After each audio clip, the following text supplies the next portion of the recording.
بسم اللہ الرحمن الرحیم۔ السلام علیکم۔ A1 ٹی وی کے اسکرین پر آپ سب کو خوش آمدید کہتے ہیں، اور اس وقت آپ دیکھ رہے ہیں پروگرام سپورٹس ورلڈ۔ آج کے پروگرام میں ہوں آپ کا میزبان عبدالغفار خان، اور میرے ساتھ آج کے پروگرام میں مہمان ہوں گے سینئر سپورٹس جرنلسٹ وقار احمد خان صاحب۔ سر، آپ کو خوش آمدید کہتے ہیں۔ تھینک یو ویری مچ جی، بہت شکریہ غفار۔ وقار بھائی، اس وقت ہم موجود ہیں راولپنڈی کرکٹ اسٹیڈیم میں، اور ٹرائنگولر سیریز کا باقاعدہ طور پر آغاز ہو چکا ہے۔ تو آج پہلا میچ پاکستان ورسز زمبابوے کھیلا گیا، اور پاکستان کی ٹیم نے ٹاس جیت کر پہلے فیلڈنگ کرنے کا ایک اچھا فیصلہ کیا۔ تو اس ٹاس کے حوالے سے سب سے پہلے میں آپ سے جاننا چاہوں گا، کیا کہیں گے؟ جی بالکل، کنڈیشنز کو دیکھتے ہوئے، اور جیسا کہ T20 میں عموماً ہم دیکھتے ہیں کہ پاکستان خاص طور پہ راولپنڈی کرکٹ اسٹیڈیم میں ہم نے دیکھا ہے کہ پاکستان نے ٹاس جیت کر ہمیشہ پہلے بالنگ ہی کی ہے، اور اس کا بڑا بیٹر رزلٹ بھی سامنے آئے ہیں۔ اور آج بھی ہم نے دیکھا، گو کہ ایک کنونسنگ وکٹری نہیں تھی، لیکن پھر بھی ہم کہہ سکتے ہیں کہ پاکستان نے آج کا میچ جیت لیا۔ تو میں سمجھتا ہوں کہ اچھا ٹاس ون ہوا آج۔ پاکستان کو جس طرح اسپنرز ملے ہیں، ابرار احمد کی بات کرے، سائم ایوب کی کرے، محمد نواز کی کرے، تو اوور آل سب نے اچھی بالنگ کی۔ کیا کہیں گے فیوچر کے حوالے سے؟ جی، میں سمجھتا ہوں کہ ایک یہ جو مینجمنٹ کی ایک پورا ایک اسٹریٹجی بنی ہوئی ہے، خاص طور پہ جو کوچ ہیں مائک ہیسن، اور ان کے ساتھ پوری مینجمنٹ، وہ زیادہ تر ریلائی کر رہے ہیں اس وقت آل راؤنڈرز پہ۔ دیکھیں، ہم نے دیکھا ہے کہ سائم ایوب ہمارے سامنے ایک ابھرتے ہوئے آل راؤنڈر سامنے آئے ہیں، اور Muhammad Nawaz no doubt is brilliant all rounder, اور انہوں نے ماضی میں بھی پرفارم کیا ہے، اور اب آج کل پچھلے کچھ میچز سے ان کی پرفارمنس بڑی ایکسیپشنل جا رہی ہے۔ تو میں سمجھتا ہوں کہ ابرار اور اس کے ساتھ ساتھ نواز اور سائم، یہ بڑا زبردست کمبینیشن بن گیا۔ جبکہ ابھی ہم اگر دیکھیں تو سلمان علی آغا، جنہوں نے ابھی بال نہیں کی، وہ بھی ایک ایسے بالر ہیں کہ جو اگر ضرورت پڑنے پہ اپنے اوورز کر سکتے ہیں۔ زمبابوے کی ٹیم نے 148 رنز کا ٹارگٹ دیا پاکستان کو، اور پاکستان کے ابتدائی بلے بازوں نے کچھ زیادہ بہتر کھیل پیش نہیں کیا۔ کیا کہیں گے؟ جی دیکھیں، ابتدائی جو ان کے فاسٹ بالرز تھے، ہم نے دیکھا کہ انہوں نے بال کو ایک اچھے چینل میں کیا، لائن لینتھ کو برقرار رکھا، اور ہم نے دیکھا کہ سیکنڈ ہاف میں تھوڑی سوئنگ بھی نظر آئی زمبابوین بالرز کے طرف سے۔ تو اس کا نتیجہ یہ نکلا کہ اب دیکھیں، ایک ہی اوور میں دو کھلاڑی آؤٹ ہوئے، صاحبزادہ فرحان اور بابر اعظم۔ تو ابتدا میں بڑی اچھی بالنگ کی، لیکن وہی بات ہوتی ہے کہ آپ نے کس طرح کنٹین کرنا ہوتا ہے آگے اپنی اپوننٹ ٹیم کو۔ میرے خیال میں آخر میں آ کر اپنے نروس پہ اتنا کنٹرول نہیں رکھ پائے زمبابوین بالرز، اور فیلڈرز بھی انفیکٹ کچھ کیچز ڈراپ ہو گئے، کچھ مس فیلڈنگز ہوئی، جس کا بھرپور فائدہ اٹھایا ہمارے پاکستانی بلے بازوں نے اور اس کو چیز کیا۔ سلمان علی آغا کی کپتانی کے حوالے سے کیا کہیں گے؟ کچھ امپرومنٹ آیا ہے؟ آپ نے کیا دیکھا آج؟ دیکھیں، ٹیم کمبینیشن ہی اتنا ایک اس وقت بیلنس اور اتنا اچھا بن گیا ہے کہ اگر ہم دیکھتے ہیں کہ اگر بیٹنگ میں دیکھیں تو اگر اوپر سے رن نہیں ہوتے تو نیچے سے آ کر، یعنی کہ ہمارا مڈل آرڈر اور لوور مڈل آرڈر رنز کر رہا ہے، اور اگر بالنگ میں ہم دیکھتے ہیں تو کوئی نہ کوئی ایک بالر ایسا ہے جو کلک کر جاتا ہے اور وکٹس لے جاتا ہے۔ تو ایک کپتان کے لیے یہ بڑی ایک آئیڈیل سچویشن ہوتی ہے جب اس کے لیے اس کو بیٹسمین اور بالرز ایکولی سپورٹ کر رہے ہوتے ہیں۔ تو سلمان علی آغا کو میں سمجھتا ہوں کہ اس وقت کافی لکی ہیں، گو کہ ان کی کیپٹنسی پہ پہلے بھی کوسچن مارک اٹھتے رہے ہیں، لیکن ضرورت اس بات کی ہے کہ اگر وہ کنسسٹنٹلی ایسے ہی میچز جیتتے جائیں گے تو ڈیفینیٹلی وہ ایک کامیاب کپتان ثابت ہوگا۔ زمبابوے کی ٹیم نے 148 رنز کا ٹارگٹ دیا، جسے پاکستان کی ٹیم نے 19.2 اوورز میں 5 وکٹوں کے نقصان پر حاصل کیا۔ تو کیا پاکستان کو تھوڑا سا پہلے حاصل نہیں کرنا چاہیے تھا؟ میں یہی بات کرنا چاہ رہا ہوں کہ اگر ہم دیکھیں تو زمبابوے کی بالنگ کوئی اتنی مضبوط بالنگ یونٹ نہیں تھا۔ پاکستان کو یہ میکسیمم 15 اوور میں یہ چیز کر لینے چاہیے تھے رن، لیکن جیسے کہ ہمارا ٹاپ آرڈر آج بالکل فلاپ ہوا، کوئی بھی بیٹسمین خاطر خواہ کارکردگی نہیں دے سکا، اس کی وجہ سے ہمارے جو مڈل آرڈر ہے ان کو سنبھل کر اور وکٹس بچا کر کھیلنا پڑا، جس کا رزلٹ یہ ہوا کہ ہم نے 19.2 اوور میں یہ چیز کیا۔ جی بالکل ویورز، پاکستان کی ٹیم نے آج کا میچ 5 وکٹوں سے جیتا ہے زمبابوے کے خلاف، لیکن جس طرح ہم توقع کر رہے تھے کہ زمبابوے کے خلاف پاکستان کی ٹیم بآسانی جیتنے میں کامیاب ہوگی، لیکن ایسا نہیں ہوا۔ میچ کافی دلچسپ رہا اور پاکستان کی ٹیم نے آخری اوورز میں جا کے 4 گیندیں قبل اس میچ کو جیتا۔ تو فخر زمان نے 44 رنز کی بڑی عمدہ اننگز کھیلی۔ جی بالکل، دیکھیں گو کہ ان یوزل نمبر پر وہ آئے، نمبر 5 پہ بیٹنگ کرنے آئے، اور دیکھیں فخر زمان ایک ایسا بیٹسمین ہے، میں سمجھتا ہوں کہ جو کسی بھی نمبر پہ آ کر پرفارم کرنے کی صلاحیت رکھتا ہے، چاہے وہ اوپننگ میں ہو یا پھر ہم نے اس کو ڈاؤن آرڈر بھی دیکھا ہے کہ وہ چوتھے اور 5ویں نمبر پہ بھی آئے، اور وہ کنسسٹنٹ پرفارمر ہے۔ پاکستان T20 کا اور ون ڈے ٹیم کا وہ اثاثہ ہے، اور اس نے ثابت کیا ہے کہ اگر اس کو ایسے ہی مواقع ملتے رہے تو وہ پاکستان کے لیے ایک میں سمجھتا ہوں کہ بڑا مضبوط بیٹسمین ثابت ہوگا۔ بابر اعظم کے ہزاروں کی تعداد میں فینس موجود تھے اور ہر طرف بابر بابر کی آوازیں لگ رہے تھے، لیکن آج پھر سے بابر کچھ زیادہ اچھے فارم میں نظر نہیں آئے، مایوس کیا۔ دیکھیں میں سمجھتا ہوں کہ بابر ایک لیجنڈ بیٹسمین ہے، اور ابھی ہم نے پچھلے ون ڈے سیریز میں اس کا ایک بڑا زبردست 100 بھی دیکھا، تو یہ یعنی کہ ایک چلتا رہتا ہے کرکٹ میں، یہ معاملات چلتے رہتے ہیں، کبھی ایک دفعہ 100 رن بھی ہو جاتے ہیں اور کبھی بیٹسمین 0 پہ ہی آؤٹ ہو جاتا ہے۔ میں سمجھتا ہوں یہی ایک کرکٹ کی خوبصورتی ہے۔ بابر اعظم گو کہ آج پھر ان کو ان کے جو ایک ہم سمجھتے ہیں، اور کرکٹ کے کرٹکس بھی یہ بات کرتے ہیں، جو ان کا ایک ویکر پوائنٹ ہے کہ جو اندر آتا ہوا گیند ہوتا ہے وہ اس پہ تھوڑا شیکی ہو جاتے ہیں، اور خاص طور پہ جب وہ ارلی آن جب بیٹنگ کرنے آتے ہیں تو یہ ایک چیز ہے، اور وہی ہوا کہ وہ ارلی آن ان کو ایک ان سوئنگ بال ہوا جس پہ وہ ایک دفعہ پھر ان کے پیڈوں پہ لگا ہوا لیگ بھی 4 ہوا۔ عثمان خان وکٹ کیپر بیٹر اور آج بڑا اچھا کھیلے، 37 رنز بنائے، کیا کہیں گے؟ اچھے درمیان میں آ کر ایک اچھا انہوں نے بیٹنگ کا مظاہرہ بھی کیا، اور عثمان خان آن اینڈ آف رن کرتے رہتے ہیں، تو میں سمجھتا ہوں کہ ایک یعنی کہ ایک اچھی پرفارمنس آج بھی ان کی رہی، اور ان کو کنسسٹنٹ پرفارمنس کرنی پڑے گی اگر انہوں نے ٹیم میں رہنا ہے، کیونکہ اگر دیکھا جائے تو وہ رضوان کو اگر ریپلیس کر رہے ہیں تو پھر ان کے اوپر بڑی ذمہ داری ہے، چاہے وہ وکٹ کیپنگ ہو چاہے بیٹنگ ہو، تو انہوں نے اگر رضوان کو ریپلیس کرنا ہے تو ان کے لیے پرفارمنس اسی طرح کی پرفارمنس ضروری ہے، اور میں امید بھی کرتا ہوں کہ وہ جس طرح ابھی پریس کانفرنس میں بھی انہوں نے بات کی کہ جہاں پہ ان کو موقع ملے گا وہ کوشش کریں گے کہ وہ پرفارم کریں۔ فخر زمان جس طرح نمبر 5 پہ ان کو کھلایا گیا، تو کیا یہ آپ اچھا فیصلہ سمجھتے ہیں؟ دیکھیں اب ہمارے پاس ٹاپ آرڈر بیٹسمین کی تعداد ہی اتنی ہو گئی ہے کہ جو ہماری مینجمنٹ ہے وہ ڈفرینٹ ایکسپیریمنٹس کر رہی ہے، ٹھیک ہے، ابھی صاحبزادہ فرحان اور سائم ایوب اوپن کر رہے ہیں، ایک زمانہ تھا کہ بابر اعظم اور رضوان اوپن کرتے تھے، ٹھیک ہے، پھر فخر آئے، فخر نے ون ڈاؤن بھی بیٹنگ کی، نمبر 4 بھی کھیلے اور آج نمبر 5 کھیلے، تو جیسے میں نے پہلے کہا کہ وہ ایک ورسٹائل بیٹسمین ہے، اس کو جہاں پہ بھی موقع ملتا ہے وہ پرفارم کرتا ہے، لیکن میں سمجھتا ہوں کہ اگر فخر ارلی آن ٹاپ آرڈر میں ہی رہے تو وہ مزید اچھی پرفارمنس دے سکتا ہے۔ آج جو پاکستان کا ٹیم کھیلا ہے، تو کیا نیکسٹ میچز میں کچھ امپرومنٹ کی ضرورت ہے، کچھ تبدیلیاں کرنی چاہیے، یا اسی ٹیم کے ساتھ آگے بڑھنا چاہیے؟ دیکھیں یہ فیصلہ مینجمنٹ نے کرنا ہوتا ہے، اگر ہم اپنے پوائنٹ آف ویو سے دیکھیں ہم تو کہیں گے کہ جی ہمارے ٹاپ آرڈر کو امپروو کرنا پڑے گا، جیسا کہ ہم کنسسٹنٹلی دیکھتے آ رہے ہیں کہ جو ٹاپ آرڈر ہے وہ T20 میں پرفارم نہیں کر پا رہا ہے اس طریقے سے جس طرح ان کو پرفارم کرنا چاہیے، تو میں سمجھتا ہوں کہ ٹاپ آرڈر کو پرفارم کرنے کی ضرورت ہے، بابر کو رنز کرنے ہیں، سائم کو رنز کرنے ہیں، صاحبزادہ فرحان ریسنٹ پاس میں انہوں نے اچھی پرفارمنس کی ہے لیکن اس کو برقرار رکھنا ہے، تو میں سمجھتا ہوں کہ ٹاپ آرڈر کو امپروو کرنا چاہیے، باقی ٹیم مینجمنٹ بہتر سمجھتی ہے کہ کس کو اپ دا آرڈر لے کے آنا ہے اور کس کو ریپلیس کرنا ہے، اور گو کہ اتنی میں سمجھتا ہوں کہ پاکستان کے پاس اس سیریز میں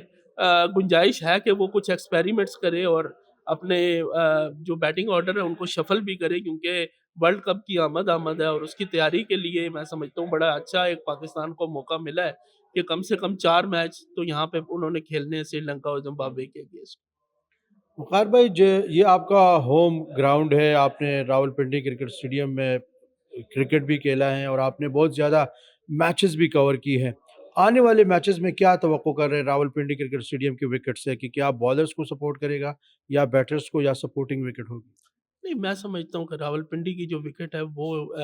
بیٹنگ کے لیے اور خاص طور پر T20 کرکٹ کے لیے یہ آئیڈیل وینیو ہے، گو کہ ہم نے دیکھا ہے کہ ہمیشہ سے یہاں پہ جو کراؤڈ ہے وہ بھی بہت سپورٹنگ ہوتا ہے، اور جو وکٹ ہوتی ہے وہ بھی ہمیشہ سپورٹنگ ہوتا ہے۔ آپ اگر دیکھیں کہ پچھلے میچز اگر نکال کے ہم دیکھتے ہیں تو T20 کرکٹ میں بھی اور جو انٹرنیشنل کرکٹ بھی جتنی یہاں پہ ہوئی ہے، سوری پی ایس ایل اور انٹرنیشنل دونوں طرح کی کرکٹ میں یہاں پر بڑے ہی زبردست میچ ہوئے ہیں۔ ہم نے 220 رن چیز ہوتے ہوئے بھی دیکھے ہیں، اور 265 رن کا ایک ہائیسٹ ٹوٹل بھی اس گراؤنڈ میں دیکھا ہے۔ تو میں سمجھتا ہوں کہ بہت زبردست وکٹ ہے یہ، اور T20 کرکٹ ہم راولپنڈی کے جو شائقین ہیں ان کو بڑی زبردست دیکھنے کو ملے گی اس سیریز میں۔ جی بالکل، اور over all Rawalpindi cricket stadium میں اگر دیکھا جائے تو تماشائیوں کا جو جوش و خروش ہے وہ بھی انتہائی شاندار ہے، اور آنے والے دنوں میں یقینی طور پر بڑے دلچسپ مقابلے ہوں گے پاکستان اور جس طرح زمبابوے کے بیچ میچ کھیلا گیا ہے، اور پھر سری لنکا کی ٹیم بھی یہاں پہ موجود ہے۔ اگر ہم بات کریں تو پاکستان اور سری لنکا کی ٹیم کافی مضبوط دکھائی دے رہی ہے، اور پاکستان سپر لیگ میں بہت زیادہ کرکٹرز ان کے اسی گراؤنڈ پر کھیل بھی چکے ہیں۔ تو کیا توقع کر رہے ہیں زمبابوے کی ٹیم سے؟ آج تو زمبابوے کافی بہتر نظر آئی۔ نہیں، زمبابوے نے اگر دیکھا جائے تو اپنی کرکٹ بڑی امپروو کی ہے، خاص طور پہ سکندر رضا کی کپتانی میں، اور ان کے کچھ جو پلیئرز ہیں، برینڈن ٹیلر ہیں، کریمر ہیں، وہ ان کی واپسی ہوئی، انہوں نے اپنی ریٹائرمنٹ واپس لی ہے۔ تو میں سمجھتا ہوں کہ یہ بڑا زبردست کمبینیشن تھا، اور آج آپ نے دیکھا کہ انہوں نے گراؤنڈ میں بڑا اچھا پرفارم کیا۔ اگر بیٹنگ میں دیکھا جائے تو شروع کے 8-9 اوور وہ بہت اچھا کھیلے، کیونکہ اس کے بعد وہ پینک ہوئے، انہوں نے ایک دم سے اپنی وکٹس لوز کی۔ تو میں سمجھتا ہوں کہ زمبابوے کی ٹیم بھی کسی سے کم نہیں ہے، اور جو نیکسٹ میچ ہے جو سری لنکا اور زمبابوے کے درمیان کھیلا جائے گا، یہ بڑا یعنی کہ ایک ڈیسائسو میچ ہوگا، اور یہ پوری سیریز کا ایک فیصلہ کرے گا، کیونکہ سری لنکا کی T20 ٹیم جو ہے وہ خاصی مضبوط ٹیم ہے، اور دیکھنا ہوگا کہ زمبابوے کتنا ٹف ٹائم دے پائے گا سری لنکا کو بھی۔ بظاہر تو ایسے امکانات ہے کہ جس طرح T20 کرکٹ میں جس کا اچھا دن ہوتا ہے تو یقینی طور پر وہ جیت جاتا ہے، کہ ایک اچھا میچ ہوگا، کلوز میچ ہوگا۔ آپ کیا کہیں گے؟ جی بالکل ایسے ہی ہے کہ T20 کرکٹ جو ہے وہ دن کی گیم ہے، جس ٹیم کا دن ہوگا وہ پرفارم کرے گی، اور میں سمجھتا ہوں کہ اس پہ کچھ چیزیں ڈیپینڈ کر رہی ہوتی ہیں کہ اگر ایک اچھا ناک ہو جائے، ایک اچھا بیٹسمین ایک آؤٹ اسٹینڈنگ پرفارمنس دے دے، یا ایک بالر جو ہے وہ اس کا ایک اچھا اسپیل ہو جائے 4 اوورس کا، تو وہ کسی بھی طریقے سے اس پورے T20 میچ کا ہی ایک یعنی کہ ہم کہہ لیں کہ وہ سینیریو ہی چینج ہو جاتا ہے۔ تو اس لحاظ سے T20 ایک بڑی دلچسپ فارم آف کرکٹ ہے، اور میں سمجھتا ہوں کہ بڑے شائقین کو بہت زبردست میچ دیکھنے کو ملیں گے یہاں پہ۔ وقار بھائی، کرکٹ کی تو بات ہو گئی، ماشاءاللہ بڑے اچھے طریقے سے پاکستان میں کرکٹ کی سرگرمیاں جاری ہے، لیکن ایک اچھی بات یہ ہے کہ فٹ بال کی دنیا سے بھی آج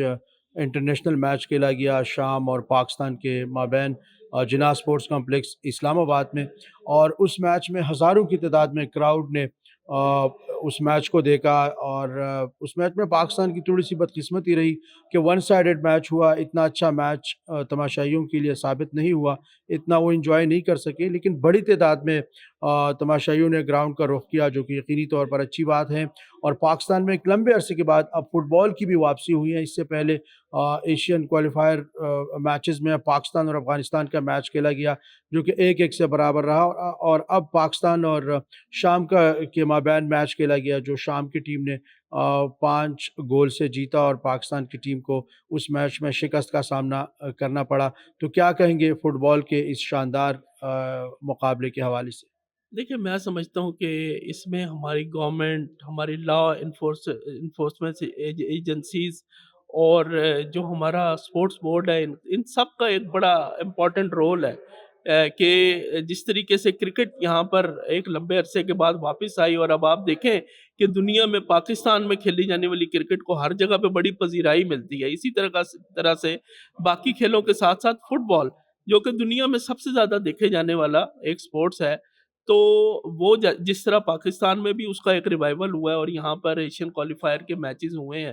تو میں سمجھتا ہوں کہ یہ ایک بڑی خوشائن چیز ہے، اور بڑی حوصلہ افزا ہے پاکستان کے فیوچر کے لیے، کیونکہ سپورٹس کسی بھی ملک میں جو ہے وہ سپورٹس کی ایکٹیویٹیز وہ بہت میٹر کرتی ہیں، چاہے وہ ہم زر مبادلہ کے لحاظ سے بات کریں یا ایک دنیا میں کسی ملک کا نام اوپر لانے کے لیے بات کریں تو یہ آج کا جو میچ ہوا وہ کہ پاکستان 5-0 سے ہارا، لیکن اگر دیکھا جائے تو پاکستان کے مقابلے میں جو سیریا کی ٹیم تھی وہ بہت مضبوط سائڈ تھی. وہ آلریڈی ایشین کے ایک ایشیا کی بہت بڑی ٹیم سعودی عرب کو بھی 3-0 سے ہرا چکی ہے. تو میں سمجھتا ہوں کہ ایک یہ بڑی زبردست آج کی ایکٹیویٹی رہی جناح اسپورٹس کمپلیکس میں، اور جناح اسٹیڈیم میں ایک بڑا زبردست میچ شائقین کو دیکھنے کو ملا. آپ ایک عرصے سے اسپورٹس کو کور کر رہے ہیں، فٹ بال کو بھی آپ کور کر رہے ہیں، تو پاکستان کے گورنمنٹ سے کیا آپ اسی پروگرام کے وساطت سے مطالبہ کریں گے کہ فٹ بال کو مزید کس طرح بہتر کیا جا سکتا ہے؟ جس طرح پاکستان میں فٹ بال کا ایک زبردست ٹیلنٹ ہے، اس ٹیلنٹ کو کیسے آگے لایا جا سکتا ہے؟ دیکھیں، اگر ہم بات کرتے ہیں فٹ بال کی تو فٹ بال میں پاکستان کے کچھ اسپیسیفک ایریاز ایسے ہیں جس میں فٹ بال کا بہت زیادہ ٹیلنٹ موجود ہے. ہم بلوچستان میں چلے جائیں، ہم اگر کراچی میں جائیں تو ہم لیاری میں چلے جائیں تو وہ ایک کرکٹ وہ فٹ بال کا ہب جانا جاتا ہے. تو اسی طریقے سے ایک تو یہ ہے کہ اس کو جو ہمارا اسپورٹس کے جو چینلز ہیں ان کو چاہیے کہ زیادہ سے زیادہ لائیو کوریج کریں، زیادہ سے زیادہ فٹ بال کی ایکٹیویٹیز کو شو کریں. اور ہمارا جو پی ایف ایف ہے، پاکستان فٹ بال فیڈریشن، ان کی بڑی ذمہ داری ہے کہ وہ کنسسٹنٹ بیسس پہ ڈومیسٹک لیول پہ، پاکستان لیول پہ وہ نیشنل کپس کروائیں اور اس طرح کے ایونٹس کروائیں تاکہ فٹ بال کرکٹ کی طرح، کیونکہ یہ مقبول ہونے والا کھیل ہے اور اس میں وقت نہیں لگے گا. اگر فٹ بال کو پراپر کوریج ملنا شروع ہو گئی تو فٹ بال بہت جلدی پاکستان میں کرکٹ کے مقابلے کا کھیل بن جائے گا. تو گورنمنٹ کی بالکل میں تو ریکویسٹ کروں گا پاکستان گورنمنٹ سے اور تمام متعلقہ اداروں سے کہ وہ جس طرح کرکٹ کو اتنی کوریج اور اتنی پذیرائی دے رہے ہیں اسی طرح فٹ بال کو بھی پذیرائی. فٹ بال کی جو ٹیلنٹڈ بچے ہیں، جس طرح کرکٹ میں ٹرائلز کیے جاتے ہیں، تو ہم نے فٹ بال میں بہت کم دیکھا ہے کہ کہیں ٹرائلز کا انعقاد ہوا ہو. تو اس حوالے سے پاکستان فٹ بال فیڈریشن کو آپ کیا کہیں گے؟ جی بالکل، میں نے جس طرح پہلے کہا کہ یہ پاکستان فٹ بال فیڈریشن کی ذمہ داری ہے، کیونکہ ہم نے ریسنٹ پاس میں دیکھا کہ ان لوگوں کے اپنے ہی معاملات اتنے اوپر نیچے ہوتے رہے ہیں کہ وہی چیزیں سیدھی نہیں ہوئی. تو یہاں پہ سپورٹس کی کیا ایکٹیویٹی کرواتے ہیں؟ یہاں پہ ٹیلنٹ ہنٹ ہونے چاہیے، کے پی کے سے لے کر اور بلوچستان گوادر تک جا کے یہ ٹیلنٹ ہنٹ ہونے چاہیے اور بچوں کو موقع ملنا چاہیے. اگر ہم دیکھیں جس طرح ہم اسٹریٹ چائلڈ فٹ بال کو دیکھتے ہیں تو ان بچوں نے کتنا پاکستان کا نام روشن کیا ہے. ان کو تھوڑا سا ایک پلیٹ فارم ملا اور انہوں نے جا کے پرفارم کیا، اور جو ورلڈ کپ ہوا انفارچونیٹلی فائنل آ رہے دوسرے نمبر پہ رہے. لیکن میں سمجھتا ہوں کہ اگر موقع ملے تو یہاں پر بہت ٹیلنٹ موجود ہے. پاکستان فٹ بال فیڈریشن کے جو پریزیڈنٹ ہیں ان کو اب اس کو ذمہ داری لینی پڑے گی اور ان کو اس کے لیے کام کرنا پڑے گا یہاں فٹ بال. جاتے جاتے فٹ بال کے ٹیلنٹڈ بچوں کے لیے کیا پیغام دیں گے آپ؟ جی بالکل، میں یہی کہنا چاہوں گا کہ آپ سب لوگوں میں ماشاءاللہ بہت ٹیلنٹ ہے اور آپ اپنے ٹیلنٹ کو پروموٹ کریں. آج کل سوشل میڈیا موجود ہے. اگر آپ کی coverage Pakistan football federation کی طرف سے اس طریقے سے پذیرائی نہیں مل رہی تو آپ سوشل میڈیا کا سہارا لیں اور دیگر اپنی ایکٹیویٹیز اتنی زیادہ کر دیں کہ آپ لوگوں کو موقع ملنا شروع ہو جائے. اور مجھے امید ہے کہ جس طرح اب یہاں پر جو انٹرنیشنل فٹ بال ہے وہ آ رہا ہے، تو میں سمجھتا ہوں کہ اب Pakistan sports board, Pakistan football federation بھی اپنی ذمہ داری کو پورا کرتے ہوئے ان بچوں کو پورا موقع دیں گے. بہت شکریہ وقار احمد خان صاحب اسپورٹس ورلڈ کو ٹائم دینے کے لیے. بہت شکریہ آپ کا مجھے انوائٹ کرنے کے لیے. جی ویورز، یہ تھا آج کا پروگرام اسپورٹس ورلڈ. اگلے پروگرام تک اپنے میزبان عبدالغفار خان اور سینئر جرنلسٹ وقار احمد خان کو دیجیے اجازت. اللہ نگہبان.